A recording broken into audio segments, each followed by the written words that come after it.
We thought it was anyway, went global today. My political panel is here with me. Let's start by playing some of what President Trump said during his news conference today, asked about this issue. I think from a practical standpoint, most people would have taken that meeting. It's called opposition research or even research into your opponent. I've had many people, I have only been in politics for 2 years, but I've had many people call up, oh, gee, we have information on this factor or this person or, frankly, Hillary. That's very standard in politics. Now, as a matter of fact, what the president just described is standard in politics, but it coming from the Russian government, that is not standard in politics, Angela. No, it's definitely not standard in politics. In fact, you've heard Trump supporters frequently over the last day or two cite an example of a DNC consultant meeting with a foreign government. And the issue to me is they've talked frequently about saying it's the exact same thing as Russia, and it's not. It's apples and oranges. This is something that came from the top down. In fact, you saw it in black and white, frankly, in the emails that Donald Trump received and sent. And David, I know that it's a father defending his son, and I get that. I have a son. But, you know, first of all, he called his son a kid or whatever. I think he's 39 years old. I mean, he's a grown man. But, okay, you consider your son your kid for the rest of your life. Mm-hmm. There is kind of like an attempt to normalize this, and it isn't normal. Yeah, so let's like rewind the facts here. I'm glad Angela raised the issue of the DNC consultant, right, actually going to a foreign power. We have an actual consultant of the campaign going to an... She was a DNC consultant. So the DNC was smart enough to have a cutout. Okay, so that's fine. So they have a cutout going to the foreign government, actual foreign government, okay, looking for dirt on the Trump campaign on Paul Manafort, okay, someone who's coming down the pike. Amazingly, her stock goes up, you know, dramatically right after Paul Manafort's named the campaign chairman. In this instance, okay, I'm not saying the meeting was a great idea. Don Jr. said if he had to do it again, he wouldn't do it. But she's has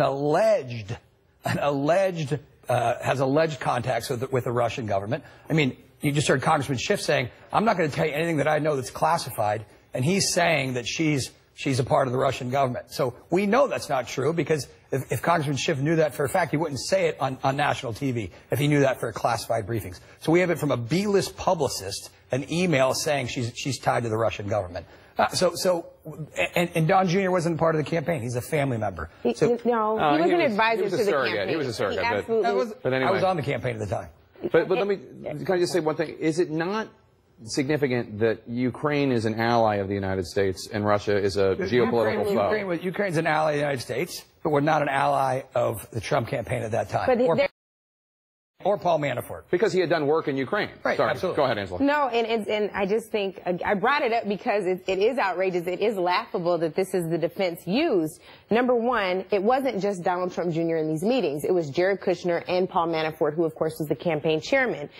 It also, the contact with the Ukraine and the DNC consultant was about Paul Manafort. It wasn't about impeding on and fudging with our democracy in the actual election. Sure it was. It was about knocking Paul Manafort out of the election and participating, which they did. Yeah, he was successful. And here's the bottom line here. There have been a number of people who have suspected, right, collusion, and now you have something in black and white that was leaked only because Donald Trump Jr. knew this story was coming out in the New York Times. So it's damning. Let me ask a question because Trey Gowdy, who's a Republican congressman from South Carolina, he had a take on this that I want to play. Yeah.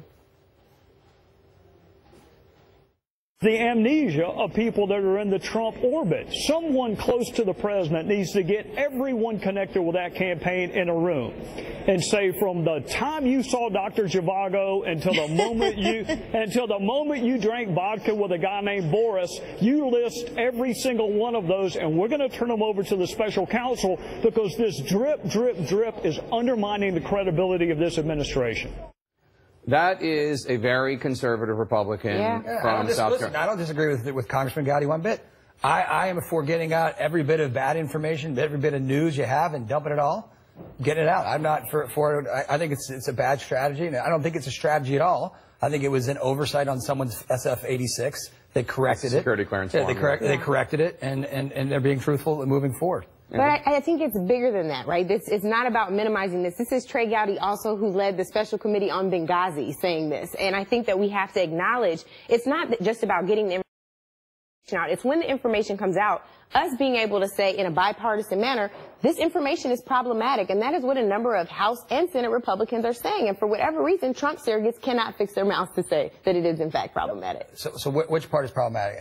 Which part? The part taking the meeting? What's actually in the substance of the emails? The fact that well, do you want me to answer your question? Donald Trump Jr. saying, you know, this, I love it, especially if it's later in the summer. All of that is highly problematic. It's not ethical, and it is borderline illegal. If there is, in fact, a conspiracy here, it's a conspiracy to commit to violate federal election law. That's the problem. So you are jumping and making a lot of assumptions. Not at all. A lot of assumptions. On the paper. Conspiracy. I said if it is FEC violation. Yeah, right. if it is and if I was 6'4" and handsome, I'd be a completely different person. So if is we a big if. We find you very attractive.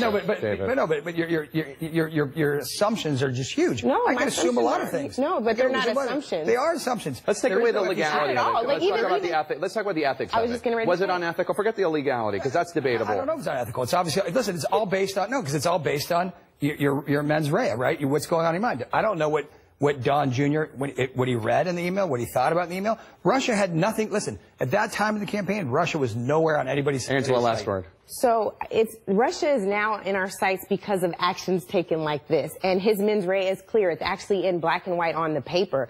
And I think that we have to continue to stop acting like this is not a big deal. It is very much a big deal. If it wasn't, there wouldn't be two past ethics lawyers who served under Barack Obama and George W. Bush saying it is unethical. David and Angela, thanks both of you. Appreciate it. He was the first living recipient of the nation's highest award for valor on the battlefield since the Vietnam War. The incredibly inspiring